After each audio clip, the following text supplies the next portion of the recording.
Ladies and gentlemen, and respected young people, I'd like to greet you all in the Islamic tradition of Assalamu alaikum, peace be upon you all. As you know, today we are gathered here to commemorate Force K6 Indian contingent soldiers from the British Indian Army that came to Scotland and died whilst training here, as well as the other British Indian Army soldiers of all faiths who contributed and sacrificed their lives in World War I and II.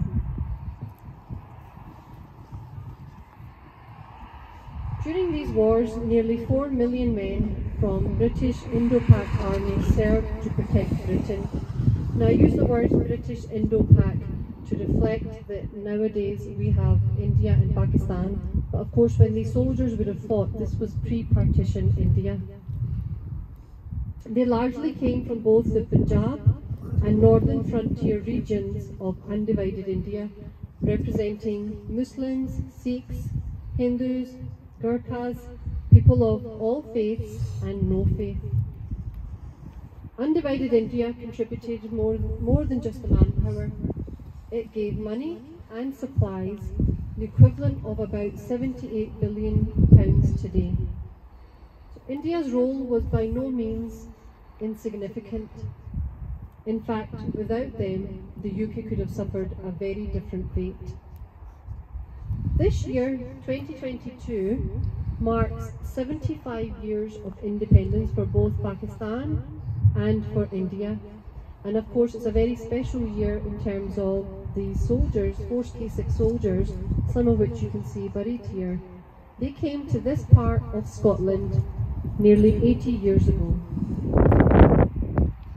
For decades, there has been a silence in recognising this huge contribution and sacrifice that the British Indian Army made during both World Wars, protecting Britain, which was of course a foreign country to them at the time. Scotland has a unique connection with the British Indian Army by way of Force K6. Over 1,700 of them made their way to Britain and finally to Scotland, with 2 other companies having escaped from Dunkirk and 1 from Nazareth. 1 other company was captured by the Germans, in fact, as prisoners of war.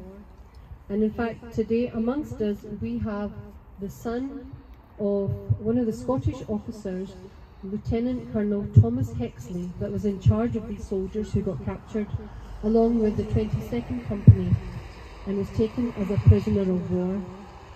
We also have amongst us Hamish Johnston, who is also the grandson of Major Finlay, who used to look after these soldiers and the supplies to them.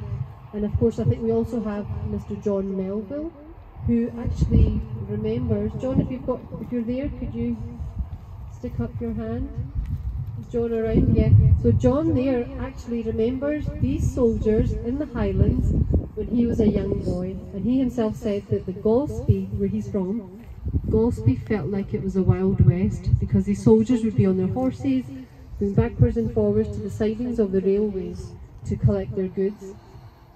So there's a big strong connection here today with people that have attended this remembrance service.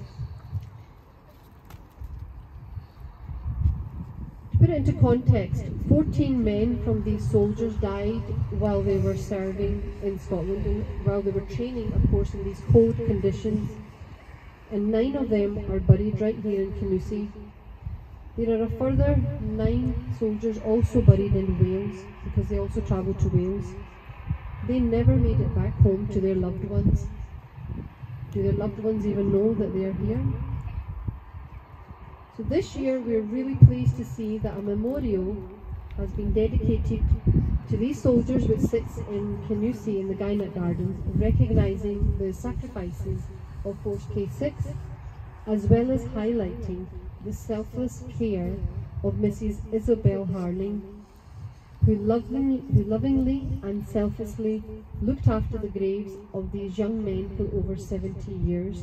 And I'm really pleased to see that today we have her daughter Gaynell also attending the service with us today as well.